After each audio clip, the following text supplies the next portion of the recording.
Hello dear students, मैं मंतोष मिश्रा भारत, आपके English का टीचर, फ्रेंड, फिलोसोफर और गाइड। आज की क्लास में हम एक बहुत ही इंपॉर्टेंट टॉपिक पर डिस्कस करने जा रहे हैं, जो है कॉम्प्रिहेंशन पैसेज। हम कोई भी एग्जाम देते हैं, जैसे असिस्टेंट कमांडेंट का, जुडिशरी का, यूपीएससी के मेंस का, तो उसमें कॉम्प्रिहेंशन आता है। यूपीएससी के मेंस में 75 मार्क्स का कॉम्प्रिहेंशन है, जुडिशरी में भी है 40 मार्क्स के, कभी 50 मार्क्स के आ जाते हैं, असिस्टेंट कमांडेंट में 20 मार्क्स के हैं। तो इसमें हमें ज़्यादा कुछ करना नहीं रहता है, लेकिन फिर भी बच्चों का इसमें कम मार्क्स आता है। उसकी वजह क्या है कि बच्चे कुछ बेसिक गलतियां करते हैं, स्टूडेंट्स कुछ बेसिक गलतियां करते हैं कॉम्प्रिहेंशन में। वो बेसिक गलती क्या करते हैं, पहले उसे समझ लें, और फिर इस वीडियो में मैं आपको एक दो क्वेश्चन सॉल्व करके दिखाऊंगा खुद से।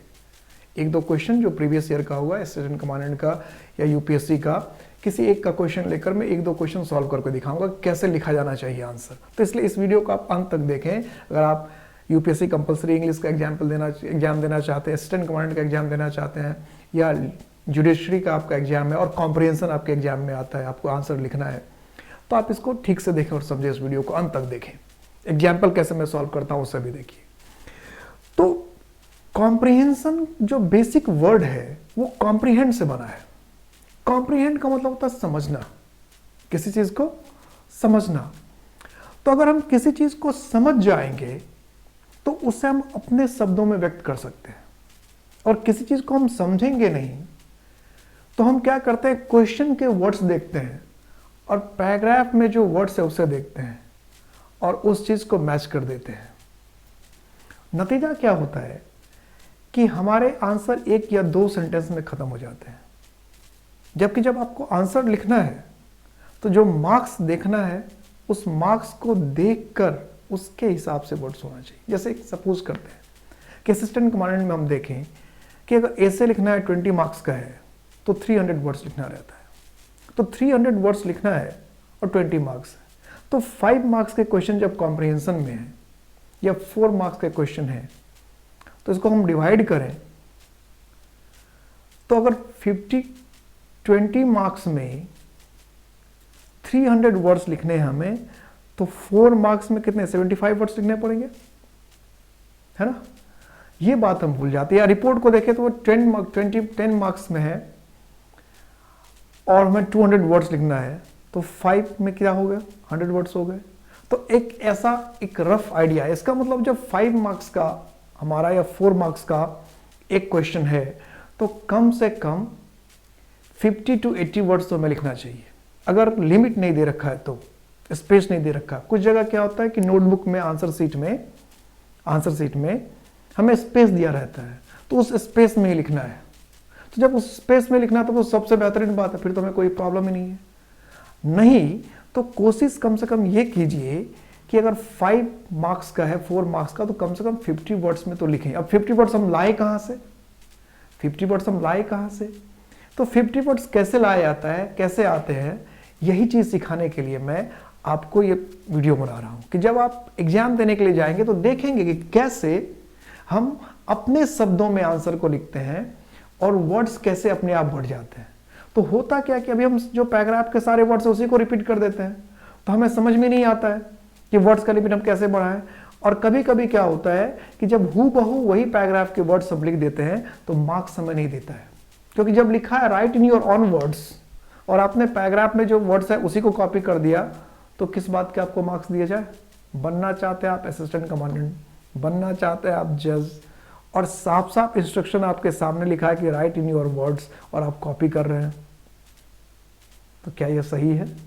क्या मार्क्स दिया जाएगा? आप खुद अगर एग्जामिनर होते और देखते इंस्ट्रक्शन है right in your words, right in your on words, और जो स्टूडेंट है वो बिल्कुल पैराग्राफ वाला सेंटेंस कॉपी कर दे रहा है, तो आप मार्क्स देते क्या?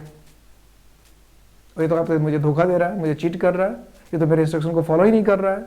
तो जो इंस्ट्रक्शन दिया हुआ है उस इंस्ट्रक्शन को अगर आप फॉलो नहीं करते, हम उस इंस्ट्रक्शन को फॉलो नहीं करते हैं, तो हमें पनिशमेंट मिलता है, ना कि रिवॉर्ड मिलता है।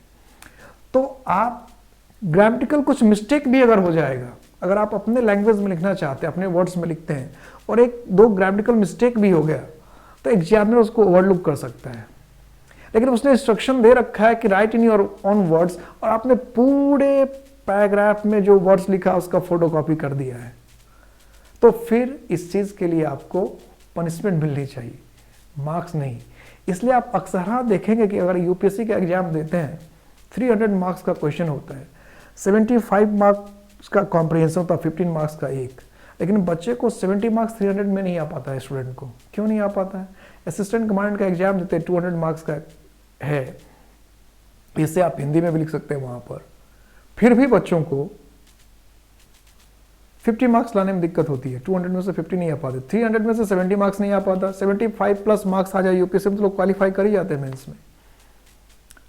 200 मार्क्स अगर असिस्टेंट कमांडेंट के एग्जाम में है तो उसमें 50 मार्क्स बच्चों को नहीं आ पाते हैं, जबकि 4 तो एसेज 80 मार्क्स तो एसेज में ही है, 50-60 मार्क्स लाने में बच्चों को दिक्कत हो जाती है। जुडिशरी का भी ऐसा ही हाल है, 200 मार्क्स का एग्जाम होता है, बच्चे खुल कर आते हैं और मेरे पास कहते हैं सर अगर 100 मार्क्स आ जाता, 90 मार्क्स आ जाता तो हम प्योर सेलेक्ट एकदम सेलेक्ट हो ही जाते। यूपीएससी में 300 मार्क्स में सर 80 मार्क्स आए तो डेफिनेटली सेलेक्ट हो जाता है। असिस्टेंट कमांडेंट में अगर 200 मार्क्स से 70 प्लस मार्क्स आप ले आएंगे तो डेफिनेटली सेलेक्ट हो जाएंगे। क्यों नहीं हो पाते? जब कॉम्प्रिहेंशन से ही 20 मार्क्स है या यूपीएससी में 70 मार्क्स में, किसी एग्जाम में 40 मार्क्स है, तो हमें सारे मार्क्स तो वहीं आ जाने चाहिए, लेकिन आते क्यों नहीं है? यही वजह है, ये बेसिक गलती हम करते हैं कि पैराग्राफ के लाइन को हूबहू उतार देते हैं। तो आपको ध्यान क्या रखना है कि जो सेंटेंस दे रखा है पैराग्राफ के, अगर एक सेंटेंस में 3 इंफॉर्मेशन है तो आप जब सेंटेंस बनाएंगे तो उस 3 इंफॉर्मेशन को अलग अलग सेंटेंस में बताएंगे। एक ही सेंटेंस में सारी इंफॉर्मेशन ठूस नहीं देना है, तो आपका सेंटेंस एक ही रह जाएगा, कॉपी हो जाएगा। और जैसे उसको आप अलग अलग सेंटेंस बनाएंगे, अलग अलग सेंटेंस में ले जाएंगे तो इन्फॉर्मेशन डिवाइड हो जाएगा, आपके अपने वर्ड्स हो जाएंगे। तो वर्ड्स आपका अपना हो गया, वर्ड्स लिमिट भी आप फॉलो कर लेंगे। अब इसको एग्जाम्पल समझते हैं। हम असिस्टेंट कमांडेंट का एक क्वेश्चन लेते हैं, आपको स्क्रीन पर दिखेगा अभी एक क्वेश्चन, जो पैराग्राफ है 2019 का असिस्टेंट कमांडेंट का है। उसके 5 क्वेश्चन है कॉम्प्रिहेंशन के।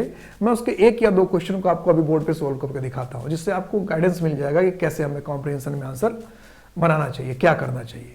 तो दिख रहा है आपको, मैं अपने पास ले लेता हूँ क्वेश्चन। पहला पैराग्राफ जो उसका कह रहा है, फर्स्ट पैराग्राफ में कह रहा है कि the literal meaning of the Sanskrit word yoga use is योग, which is joining of individual soul energy with that of God, Supreme Soul. Yoga allows us to look inward to nurture spirit and stay healthy in all spheres, as well as actively enjoy the life by balancing emotions.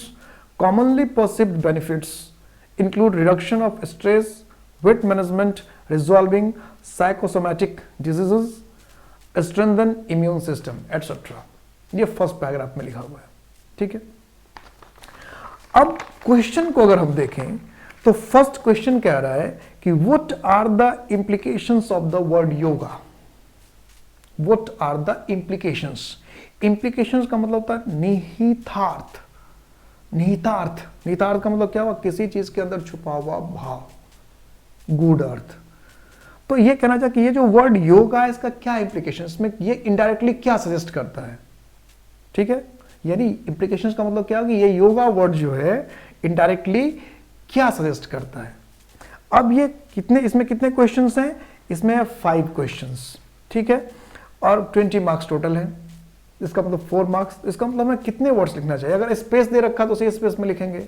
मैं आपको सिर्फ ये बताता हूँ, ये जो paragraph में देखिए तो पैराग्राफ में सिर्फ इतना लिख रखा है, the literal meaning of the Sanskrit word yoga use is yog, which is joining of individual soul energy with that of god, supreme soul है। अब हम क्या लिखें इसका आंसर? इसमें तो जो लिखा है क्वेश्चन है उसके हिसाब से कुछ पल्ले नहीं पड़ रहा है। अब देखिए क्या लिखते हैं, क्या इंप्लीकेशंस पूछ रहा है, योगा का निहितार्थ पूछ रहा है, तो हम क्या करें कि इनडायरेक्टली क्या सजेस्ट करता है। इस क्वेश्चन का मतलब क्या है कि योगा इनडायरेक्टली क्या सजेस्ट करता है। तो पहले तो हम क्या लिखते हैं, टीचर की क्या क्या सजेस्ट करता है। तो योगा सबसे पहले सजेस्ट क्या करता है कि yoga is a Sanskrit word. एक छोटा सेंटेंस बना दिया, हमारा लाइन हो गया, हमारा वाक्य हो गया। अब कह रहा था literal meaning of Sanskrit word yoga is yog. अब हमने इसको सेंटेंस में अपना क्या बनाया, its literal meaning is yoke. क्या इसका लिटरल मीनिंग क्या? यॉक। यॉक क्या था? जोड़ने वाला। बैलों के कंधे पर जो रखा जाता है उसको हम क्या कहते हैं? जुआ भी कहते हैं, यॉक। तो इसका मतलब क्या है? यूनियन, जोड़ने वाला। ठीक है, अब आगे क्या है? Which is joining of individual soul energy with that of God. तो इसका मतलब क्या हुआ कि ये क्या करता है? ज्वाइन करता है। यूज का मतलब क्या है? ज्वाइन करना। तो क्या कह सकते हैं? इट जॉइंस क्या? Individuals soul energy with that of God's. इसमें गॉड से लिख रखा है, लेकिन गॉड्स इंडिविजुअल एनर्जी, या गॉड्स को क्या लिख रहा है? अब इसने ब्रैकेट में लिखा है सुप्रीम सोल्स, तो हम क्या लिखते हैं? इसको लिखते हैं सुप्रीम सोल्स एनर्जी। मतलब या तो गॉड्स की एनर्जी से या सुप्रीम सोल्स की एनर्जी से। हम चाहे तो एनर्जी इसमें लिख दें, गॉड्स एनर्जी और सुप्रीम दैट ऑफ गॉड्स और सुप्रीम सोल्स, या दैट की जगह पर लिखते हैं क्या? With the energy of God और सुप्रीम सोल्स। ठीक है, तो अब अगर वर्ड को काउंट करें तो 1 2 3 4 5 6 7 8 9 10 11 12 13 14 15 16 17 18 19 20 21 22 23 वर्ड्स तो हो गए यहीं पे। हमें इंप्लीकेशंस पूछ रहा था। अब ये जो कहना, इसका क्या और क्या मीनिंग निकल रहा है कि योगा में क्या क्या छुपा हुआ था? योगा में क्या क्या भाव छुपा हुआ है कि योगा एक संस्कृत वर्ड है, इसका लिटरल मीनिंग योग है। ये क्या करता है? इंडिविजुअल सोल को सुप्रीम सोल के साथ जोड़ता है। और क्या करता है? Yoga allows us to look inward to nurture spirit. क्या करता है?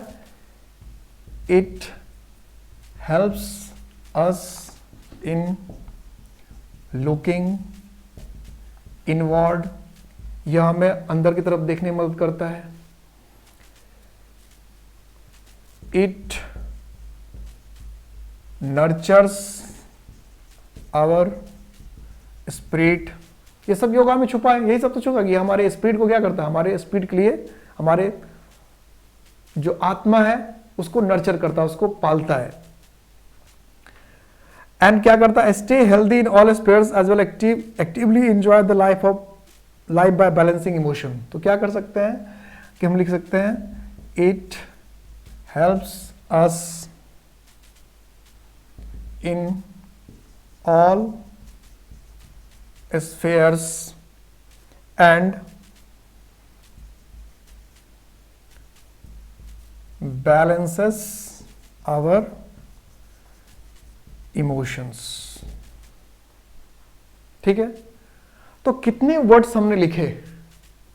तो 40 से ज्यादा वर्ड्स हमने लिख दिया। तो जितने स्पेस है, अगर इस तरह से हम आंसर लिखेंगे ब्रेक करके, डिवाइड करके, तो लगेगा कि आपने पढ़ा और समझा। और अगर हम सीधा उसी के एक लाइन को लिखते, जैसे लिखा था जो पैराग्राफ का, what are the implications of the word yoga, और आपने सीधा लिख दिया the literal meaning of the Sanskrit word yoga use is yog which is joining individual soul energy with, बस उसी पैराग्राफ के लाइन को उतार दिया, तो आपको मार्क्स नहीं मिलेंगे। तो समझ में आ गया कैसे छोटे छोटे सेंटेंस बनाकर उसी बात को हम अपनी तरह से कहते हैं। जरूरी नहीं कि जो वर्ड्स उसने लिख रखा है उसी वर्ड्स को हम क्या करें, सेम उसी तरह से यूज करें।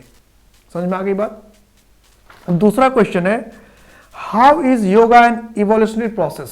इस क्वेश्चन को भी सॉल्व करके देखते हैं, एक दो क्वेश्चन हो तो ज्यादा बेहतर होगा। अब कह रहा है कि योगा इवोल्यूशनरी प्रोसेस कैसे है। अब इसे लिखना है हमें, जबरदस्ती का लेन देन नहीं करना है, जितने इंफॉर्मेशन देना है उतना ही देना है, जबरदस्ती की बातें भी नहीं बढ़ाना है। तो अब कहना कि योगा इवोल्यूशनरी प्रोसेस कैसे है। तो सेकेंड पैराग्राफ में अगर हम आते हैं तो क्या लिखता है कि interestingly yoga is universal with no relation with caste, sex, religion, region etcetera. Its daily practice is essential to understand the ongoing linkages in body and mind, as yoga is evolutionary process to reach higher consciousness। तो क्या कह रहा है, यह body mind को समझने में मदद करता है, ये कास्ट सेक्स रिलीजन से ऊपर उठा हुआ है, और ये हमारा इवोल्यूशनरी प्रोसेस है क्योंकि ये हमारे कॉन्शसनेस को क्या करता है, ऊंचा करता है। तो अब हमारा क्वेश्चन क्या है कि how is yoga an evolutionary process. तो हम क्या लिखेंगे, जो क्वेश्चन है उसे शुरू करना चाहिए। जैसे ऊपर वाला था what are the implications of the word yoga, इसमें अगर हम चाहे तो जब से क्वेश्चन हमने खत्म कर दिया तो हम ऐसे लिख सकते थे लास्ट में कि above mentioned things are the implications of the word yoga, या सेंटेंस शुरू में ही लिख सकते हैं the implications of the word yoga are as follows. क्या लिख सकते हैं, the implications of the word yoga are as follows, या यही बात जो क्वेश्चन में वो लास्ट में ऐड कर देना चाहिए, या तो शुरू में ऐड कर देना चाहिए, लास्ट में ऐड कर देना चाहिए, या पूरा क्वेश्चन लिखने का आंसर लिखने के बाद हम लास्ट में लिख देते these are the implications of the word yoga. क्या लिखते these are the implications of the word yoga, या तो the implications of the word yoga are as follows करके लिख दिया सारा, या सारा इंप्लीकेशंस लिख दिया और नीचे में लिख दिया these are the implications of the word yoga. इसी तरह से सेकंड क्वेश्चन लिखते हैं how is yoga an evolutionary process. तो लिखेंगे yoga is an evolutionary process. Yoga is an evolutionary process। जो क्वेश्चन लिखा वैसे ही लिखा, because या as कुछ भी लिख सकते थे, because अब क्या कह रहा है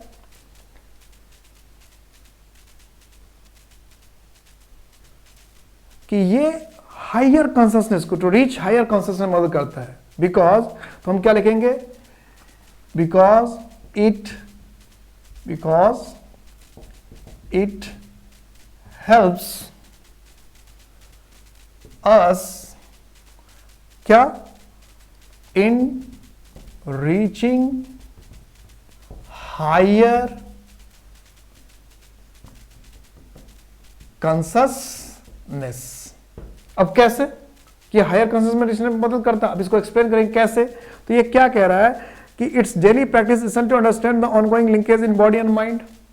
तो क्या है कि नॉर्मली हम क्या लिखेंगे, normally we do not understand the link between body and mind. Normally यही होता है, हमें समझ में नहीं आता है। तो जो ये कॉम्प्रिहेंशन है, कॉम्प्रिहेंशन का मतलब ये तो समझ, कि जो बात आपको समझ में आई है वो बात आपको साफ साफ लिखना है, बताना है। तो इस ये समझ में आ रहा कि हायर कॉन्शियस में मदद करता है। कैसे कि नॉर्मली जो हम इंसान है हायर कॉन्शियस में नहीं, हमें बॉडी और माइंड का लिंक भी समझ में नहीं आता है।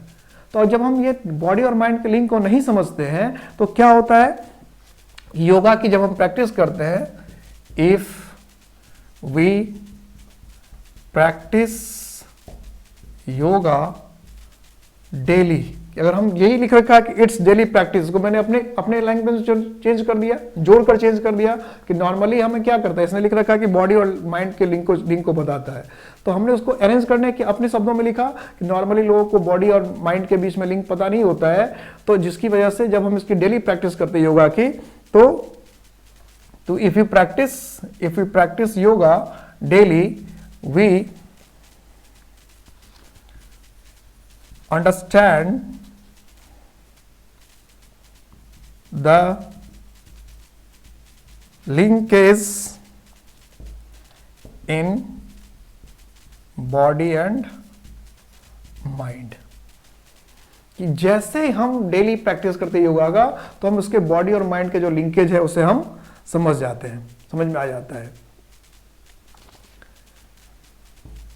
It is universal, evolutionary process है तो सब जगह लागू होगा। It is universal, it is above, paragraph में लिख रखा है इसको, caste, it is above caste, religion, sex, region etcetera. तो हम क्या लिखेंगे, ये डिटेल लिख रहे हैं। अगर स्पेस कम हो रहा है तो छोड़, कोई बात नहीं, 40 to 60 वर्ड्स तो जा नहीं सकते, तो हम कितने वर्ड्स में जा रहे हैं, 1 2 3 4 5 6 7 8 9 10 11 12 13 14 15 16 17 18 19 20 21 22 23 24 25 26 27 28 9 30 31 32 33 34 35 36 37 38 39 40, 41, अभी 45 वर्ड्स के आसपास आए। तो अगर लिंक इसमें खत्म हो गई बात तो ठीक है, नहीं तो इसी बात को हम अगर और हमारे पास स्पेस है तो हम और बातें भी लिख सकते हैं। तो इवोल्यूशन मतलब विकासशील हुआ, तो हम क्या लिख सकते हैं इसमें और ऐड क्या कर सकते हैं, इसी से हमें और क्या हिंट मिल सकता है कि इसमें और हम वर्ड लिखना चाहें और वर्ड जोड़ना चाहें तो हम क्या जोड़ सकते हैं। तो हम लिख सकते हैं कि 10 इस तरह से, it helps man kind in making, और पैराग्राफ में देखेंगे तो क्या लिखता है कि ये अटेनिंग पीस, थर्ड पैराग्राफ में देखेंगे attaining peace everlasting happiness remain largely untouched. तो ये जो अटेनिंग पीस और एवरलास्टिंग हैप्पीनेस लिख रहा है आगे, उसको भी चाहते हम जोड़ सकते हैं कि भाई इवोल्यूशनरी है, हमेशा विकास करता है, तो क्या होगा, तो मदद करते हैं पूरी मैनकाइंड को हर तरह से विकसित करने में, हर तरह से डेवलप होने में, शांति में, हैप्पीनेस में। तो it helps Mankind in making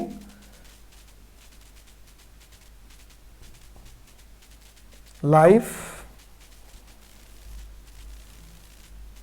peaceful and happy. Paragraph में ही लिख रखा है, तो इसलिए पहले पूरा पैराग्राफ को हम पढ़ते हैं और देखते हैं कहां कहां से आइडिया हम जोड़ सकते हैं क्वेश्चन में। हम लोग क्या करते हैं, जो वर्ड क्वेश्चन मिलता है वो वर्ड कहीं एक जगह मिल गया, बस उसी जगह पर स्थिर रहता है। ऐसा नहीं है कि पूरे पैराग्राफ को एक दो बार पढ़कर जो क्वेश्चन से रिलेटेड वर्ड कहीं भी अगर छुपा हुआ है उसको ढूंढ कर ले आना है। नहीं तो आप खुद सोचिए कि यूपीएससी में जब आपको 10-20 मार्क्स का कॉम्प्रिहेंशन पूछते, कोई चीज पूछता है, आंसर पूछता है, तो आप उसको 2 पेज में आंसर लिखने जा रहे हैं। और जब कॉम्प्रिहेंशन का 15 मार्क्स का आंसर पूछता है तो एक लाइन से ज्यादा आपको सोचता नहीं है, और आपने सोचते हैं कि हम 15 मार्क्स हमको मिले, कैसे मिलेगा, सोच के देखिए। 15 मार्क्स है यूपीएससी के मेंस में और आपने सिर्फ एक सेंटेंस लिखा, 20 वर्ड्स लिखा है, तो अगर ऐसे मार्क्स आने लग जाए और आप हर बच्चे कॉम्प्रिहेंशन सारे बच्चे बना के आते ही हैं, तो आप खुद ऐसे कैलकुलेट करके देख लीजिए ना, 15 मार्क्स का एक कॉम्प्रिहेंशन, 5 क्वेश्चन 75 हुए, आपने तो इसका आंसर लिखा ही है 2 सेंटेंस में या 3 सेंटेंस में। तो अगर 15 मार्क्स में वो, चलो आपने 2 ही सेंटेंस में आंसर लिखा है, तो कम से कम 7-8 मार्क्स तो देना चाहिए उसको। तो 7-8 मार्क्स भी अगर उसको देना चाहिए, 8 मार्क्स भी, तो 5 क्वेश्चन में 40 मार्क्स तो आपको आ जाने चाहिए थे। उसके बाद आपने प्रेस ही बनाया ही है, वो भी 75 मार्क्स का है, तो उसमें तो मेन पॉइंट से लिखना था, तो 75 में 25 मार्क्स भी तो दे ही देखता है, तो कितने हो गए 65। और 50 मार्क्स का ग्रामर है, 10 मार्क्स आपको नहीं आएंगे क्या, 75 तो आ गए, तो सारे बच्चे क्वालिफाई क्यों नहीं कर जाते हैं। असिस्टेंट कमांडेंट के एग्जाम आप देकर आते हैं, उसमें 4 मार्क्स का एक क्वेश्चन है, 2 सेंटेंस से आप ज्यादा लिख नहीं पाते हैं और 4 मार्क्स है, और सोचते हैं कम से कम 3 मार्क्स तुमको आ ही जाए। तो कम से कम जितना स्पेस दे रखा है उसको आप फिल करने की कोशिश, जबरदस्ती नहीं, लॉजिकली, और लॉजिकली होगा अगर सेंटेंस को आप एक ही सेंटेंस के इंफॉर्मेशन को ब्रेक करके देंगे, तभी तो लिखा write in your words. Simple सी बात है, जब आप पैराग्राफ के वर्ड्स को ही उतार दे रहे हैं तो आपने अपने वर्ड्स में लिखा ही नहीं ना, तो जब आपको अपने वर्ड्स में लिखने के लिए कह रहा है तो इसका मतलब है सेंटेंस इंफॉर्मेशन वहीं से लेनी है, लेकिन इंफॉर्मेशन को ब्रेक करना है, छोटे छोटे अपने सेंटेंस बनाना। वो क्या करता है कि एक ही सेंटेंस में इंफॉर्मेशन भर देता है, उसके बाद उसी क्वेश्चन से रिलेटेड इंफॉर्मेशन आगे किसी पैराग्राफ में होगा, वहां आपका ध्यान ही नहीं जाता है, बस क्वेश्चन की लाइन बस जहां मिलता है बस वहीं पपटिंग जाते हैं। तो आप देखिए क्वेश्चन में जो बात पूछी गई उसके रिलेटेड इंफॉर्मेशन कहाँ कहाँ है, उन सारे इंफॉर्मेशन को ऐड करना, तभी तो मार्क्स मिलेगा। एग्जामिनर बेवकूफ तो नहीं है कि 75 मार्क्स 15 मार्क्स दे रहा है, तो कॉम्प्रिहेंशन का मार्क्स कम कर देता है, 20 मार्क्स ही करता है, उसको एक एक लाइन में ही आंसर चाहिए होता था। तो ये आपके कॉम्प्रिहेंशन है, इसका मतलब समझ का टेस्ट है। जब हम समझ जाते हैं तो हम एक लाइन पढ़ते हैं और 10 लाइन तो वो समझाते हैं, जब समझ जाते हैं। और जब नहीं समझते हैं, रटते हैं, तो जो है वही लाइन बता देते हैं। तो यही है सब कॉम्प्रिहेंशन है, उसको पता है कि जब आप समझ जाएंगे तो एक ही बात को कई तरीके से आप कहेंगे, बहुत घुमा फिरा कर कहेंगे, तो आप अपने आप वर्ड्स लिमिट की तरफ चले जाएंगे, आपके वर्ड्स बढ़ जाएंगे। और अगर आपने समझा ही नहीं, कॉम्प्रिहेंड ही नहीं किया है, कॉम्प्रिहेंशन हुआ ही नहीं, तो आप क्या करेंगे, जो पैराग्राफ का लाइन है उसे सिर्फ उतार देंगे और जो कहीं दूसरी जगह इंफॉर्मेशन है उसको भी ऐड नहीं करेंगे, बस क्वेश्चन का इंफॉर्मेशन जहां होगा बस रिलेटेड वर्ड यूज कर देंगे। तो पैराग्राफ को ठंडे दिमाग से पढ़िएगा, 2-3 बार पढ़िएगा, और क्वेश्चन से रिलेटेड इंफॉर्मेशन कहीं और जगह भी होगा तो उसको भी कलेक्ट करके, और कम से कम अगर 5 मार्क्स का है तो 60 वर्ड्स लिखने की कोशिश करें, 70 वर्ड्स लिखने का कोशिश करें, और अगर 15 मार्क्स का है तो क्वेश्चन करें 120 वर्ड्स या 150 वर्ड्स या 200 वर्ड्स तक में आंसर लिखने का। और ये पॉसिबल है, एक्सप्लेन करके लिख सकते हैं, जैसे मैंने एक्सप्लेन किया ऐसे एक्सप्लेन कीजिएगा। ठीक है, तो आने वाले समय में और चीज़ों का और भी क्वेश्चन का प्रैक्टिस करके आपको दिखा दूंगा। उम्मीद करता हूं कि आपने सीखा होगा कि कॉम्प्रिहेंशन के आंसर को कैसे बढ़ाया जाए। तो अगर ये वीडियो पसंद आया आपको, इसको लाइक कीजिए, शेयर कीजिए, सब्सक्राइब कीजिए हमारा चैनल, और हमारे और बच्चे जो अभी एग्जाम दे रहे हैं उन सब तक ये वीडियो पहुंचने दें, क्योंकि अभी असिस्टेंट कमांड का एग्जाम है, तो सारे लोगों तक, अधिक से अधिक स्टूडेंट तक इस वीडियो को पहुंचने दें, ताकि उनको एग्जाम से पहले कुछ फायदा मिले। तो नेक्स्ट वीडियो तक, नेक्स्ट क्लास तक, टेक केयर।